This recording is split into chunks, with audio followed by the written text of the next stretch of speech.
اتفاق نہیں کرتے. اس کا جواب ان کے پاس نہیں تھا.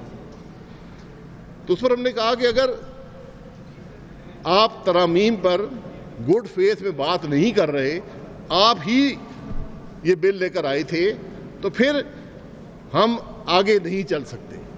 تو ہم نے اس میٹنگ سے معذرت کی, اور اس کے علاوہ بھی جو بڑی کمیٹی تھی اس کے اندر 12 بلز کا ایک پیکج تھا جس میں یہ 4 بل بھی شامل تھے. تو ہم نے کمیٹی میں کہا تھا کہ ان کو بھی ہم کنسیڈر کر لیں گے, لیکن اب چونکہ بات چیت ہو نہیں سکتی, حکومت گڈ فیتھ میں بات نہیں کر رہی, اور ان کی نیت میں نہیں سمجھتا ہوں کہ ملک کے مفاد میں کوئی کام کرنے کی ہے, تو ہم نے اس کمیٹی سے واک آؤٹ کیا. اور اب ہمارا فیصلہ یہ ہے کہ اس کے بعد تمام پارٹیاں مشورہ کریں گی, اور جو بات چیت بھی ہوگی وہ ہماری تجویز ہے کہ اے پی سی کے فورم سے ہوگی. یہ ساری بات پاکستان کے عوام کے سامنے رکھنی تھی. اب میں اب بات کروں. جی شکریہ شاہد صاحب نے آپ کو میرے خیال میں سارا خلاصہ ایک بہت ہی اچھی طرح سے مجموعی طور پر بیان کر دیا ہے. پیپلز پارٹی بھی یہی موقف رکھتی ہے کہ وسیع تر قومی مفاد میں ہم نے بڑی کوشش کی پہلے دن سے, پارلیمان کے شروع دن سے جب سے الیکشن ہوا ہے آج تک. پیپلز پارٹی نے اور نون لیگ نے ہمیشہ ان سے کہا ہے کہ پارلیمان کے فورم کو فعال بنائیں, لوگوں کو حوصلہ دیں, عوام کو ایک یونٹی اور اتحاد کا پیغام دیں. جو مشکل حالات میں, چاہے وہ کرونا ہو یا کشمیر کا ایشو ہو, ہم ساتھ کھڑے ہوتے ہیں, یا کوئی پاکستان کے لیے خطرہ سامنے ہو. اس وقت ہم سے جو بات کی گئی ہے وہ 4 بلز کی جو آپ کے سامنے بات رکھی گئی ہے وہ کی گئی, اور ہم اے پی سی میں بھی یہ باتیں ڈسکس کر رہے ہیں. آج بلاول صاحب, چیئرمین بلاول لاہور میں ہیں, اور شہباز شریف صاحب سے ان کی ملاقات ہے آدھے گھنٹے میں.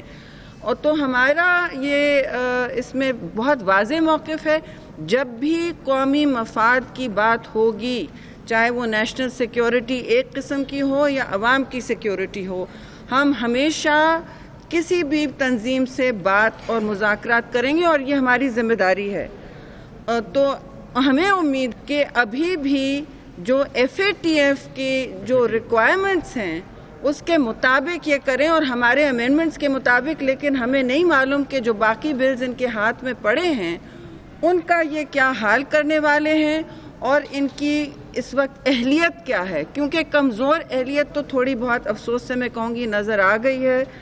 ٹیم ان کی جو بھی مخلص تھی یا نہیں, ٹیم ضرور مخلص ہوگی, لیکن ظاہر ہے یہ آپس میں اپنی جو ان کے ڈفرینسز ہیں وہ مینج نہیں کر پا رہے. بس یہ میں آپ سے کہنا چاہ رہی تھی, اور جو بھی سوالات ہیں جلدی. جی نادر پلیز ٹھہرے, میں نے نادر کو فلور دیا. جی آ جائیں. ہاں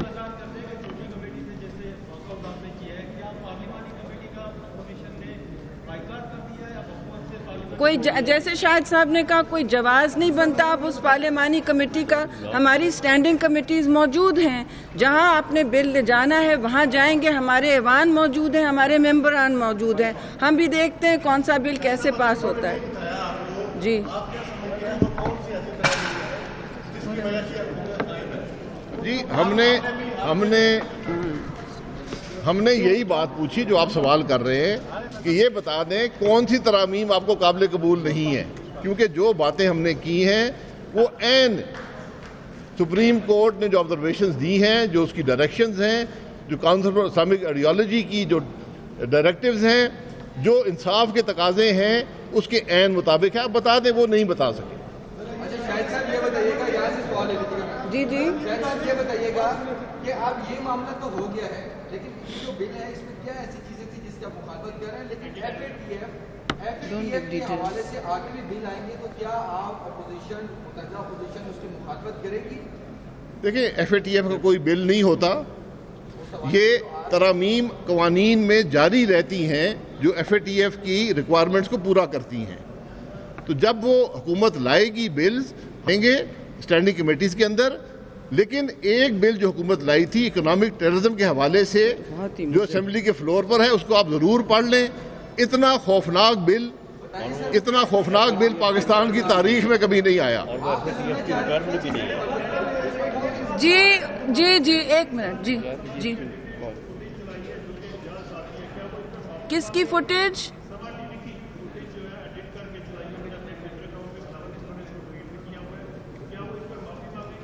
یار یہ بات ہے نہیں، اور بھی سوال ہو. میں آپ سے یہ کہنا چاہ رہی ہوں کہ ایف اے ٹی ایف کا جو بھی بل ہو وہ ایف اے ٹی ایف کا کوئی بل نہیں ہے، یہ سارے پاکستان کے قوانین ہیں اور ان کے چینجز ہیں. اب یہ ایف اے ٹی ایف کے جو ریکوائرمنٹس ہیں وہ ہمارے سامنے لائیں تو ہم بالکل دیکھیں گے ان کو، لیکن اس وقت ایف اے ٹی ایف کے ریکوائرمنٹس ہمارے سامنے نہیں لائے گئے ہیں اور نہ ڈیڈ لائنز شیئر کی گئی ہیں. اجاز صاحب آپ بار بار نہ کریں، آپ پوچھیں اجاز صاحب. جی بس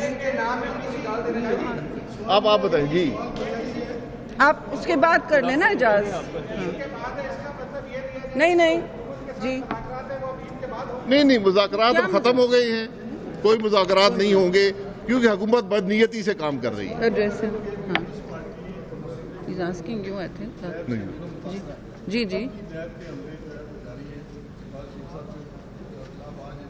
جی بالکل. جی ہاں